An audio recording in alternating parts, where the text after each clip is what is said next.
రెడ్డి గారిని ఎంపీ చేసింది పార్టీ. విజయసాయి రెడ్డి గారు నామినేషన్ ఇస్తూ దీనికి మ్యాండేటరీగా form AA form BB election కమిషన్కి ఇవ్వాలి. ఆ ఫామ్ ఏఏ ఫామ్ బీబీ అంటే affiliation to the party form AA, authorization by the party president to the candidate form BB. ఆ రెండు ఎలక్షన్ కమిషనర్కి ఇవ్వాలి. దాన్ని ఫుల్ఫిల్ చేయడానికి ఈరోజు ఎలక్షన్ కమిషనర్కి అవి ఇచ్చి వెళ్ళటానికి వచ్చాం. విజయసాయి రెడ్డి గారి తరఫున ఎలక్షన్ కమిషనర్కి ఫామ్ ఏఏ ఫామ్ బీబీ ఇచ్చి వెళ్తా ఉన్నాం. That's only a simple mandatory provision form AA form BB.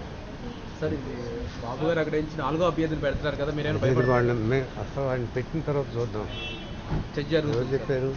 YCP MLA already భేటీ అయ్యారు సార్. బయట ఇస్తున్నానే కానీ ఆయన పెట్టిన తర్వాత సామాన్యంగా మోరల్ గ్రౌండ్స్ మీద ఫాలో అయ్యేటటువంటి ఏ రాజకీయ పార్టీ కూడా అధికారం లేకుండా, అది కావలసిన నంబర్ లేకుండా ఇంకొక అభ్యర్థిని ఫీల్డ్ చేయడానికి పోదు. గతంలో కూడా చేతులు కాల్చుకున్న అకేషన్స్ ఉన్నాయి తెలంగాణలో.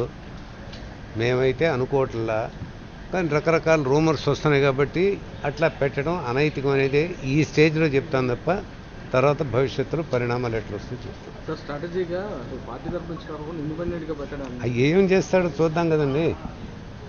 ఇండిపెండెంట్గా స్ట్రాటజిక్గా పెడతారో లేకుంటే వాళ్ళు సంతకాలు పెడతారు.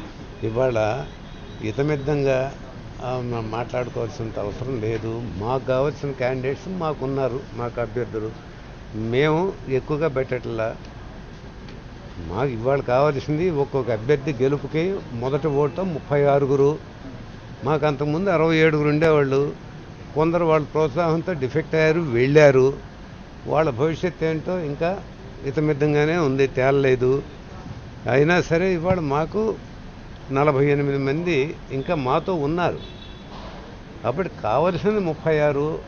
ఇంకా వీళ్ళల్లో ఏదో చేద్దామని అనుకుంటే వాళ్ళు అది మేము గెలుస్తామని మేము ధీమాగానే ఉన్నాం కాబట్టి చెబుతున్నాం. మేము ఎట్టి పరిస్థితుల్లో 100 అడ్డంకులు పెట్టినా కూడా వైఎస్ఆర్ కాంగ్రెస్ పార్టీ తరఫున ఒక అభ్యర్థిని మాత్రం మేము పెడుతుందే ఒక అభ్యర్థి మేము గెలుస్తాం.